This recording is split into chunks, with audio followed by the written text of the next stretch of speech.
And so how do normal people go about living extraordinarily on a day-to-day basis? Talking about the process, right? The years before actually getting the medal, what can normal people do to show up each day? Well, I mean, I'm a normal person, so first of all, they've got to take back control. That's a key. When I'm working with clients, now even when I'm working with sports people, they've got to take back control first and foremost. And the first point is their choices. They've got to take back control of their choices. So if they don't like the result, they've got to own the choices.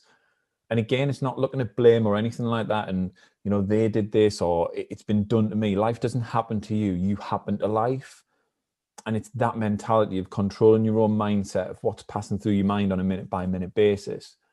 Keep it really simple. Is what you're thinking useful or useless? Because if it's useless, don't use it. But I see so many people don't even challenge it. They don't even ask it. They don't even ask that question. Is what I'm thinking right now helping me progress, or is it holding me back? When I challenge a lot of my clients, I'll say, where was your mindset mostly this week? And they'll say, I was thinking about this and something happened 7 years ago. I'm like, how's that helping you now? But it's not, but my mindset went there. It's like, you've got control over this. So when you catch yourself in those moments, it's just about practicing that progressive mindset. And I think the last point on there is how can they kind of take control of it now is just be aware of what the triggers are. There's gains and drains out there. You've got a choice. You can either work towards drawing in those gains, or you can draw in some of those drains that take away your energy. You've got to manage them. And on the pre-call we were talking about, stop watching the news. Stop. Those 5 words, stop watching the news, are ones I offer to every single client. It doesn't change your life for the better. I've never ever jumped off the sofa, Blake, and thought, get in, I've just watched the news, I can't wait to go and smash live. So it doesn't make a difference to my life immediately. And I've been challenged loads on this. I got challenged on stage by someone who said, oh, but you'll be misinformed or ill-informed. And I just thought, you know what, I'd rather be misinformed and ill-informed, if I'm honest with you. I'd rather not have the information if it's wrong. And it's inaccurate.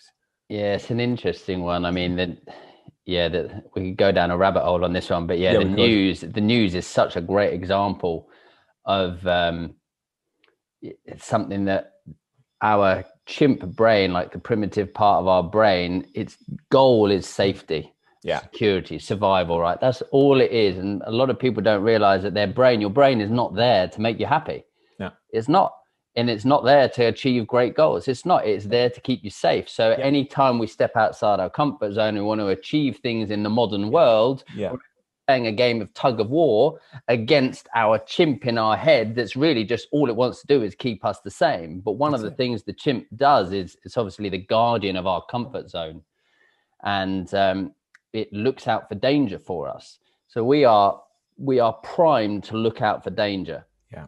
And the media, again, I don't want to go too conspiracy theory on this, but it's really quite a basic dynamic. Yeah. The media know this. Yeah. So the goal of media is something termed as white fear, meaning we've got to keep people scared enough that they'll keep coming back to check the news every day. You look at COVID, for example, the media going, this is amazing because people are glued to the news. So true. We'll go back every single day and we can create headlines that make people go, oh God, I better read this. Is everything okay? I hope everything's okay. And it just taps into that white fear, which we're predefined that we look out for that. Yeah. But they don't want to get us too scared that we panic. So they have to keep us in this white fear. And when you understand that about the news, that they're not really there to help you. No. They're there to sell news, and they're there to it's a business. They've got to keep you coming back day after day after day after day. Exactly. And so that's why drama like that, we are attracted to it. Yeah. And again, if you could just stop watching the news, and the term I like is don't love things that don't love you back. I love that. That's great. And the news doesn't love you. Yeah. Right? It won't love you back. So don't love things that don't love you back. The donut, don't love it because it won't love you back.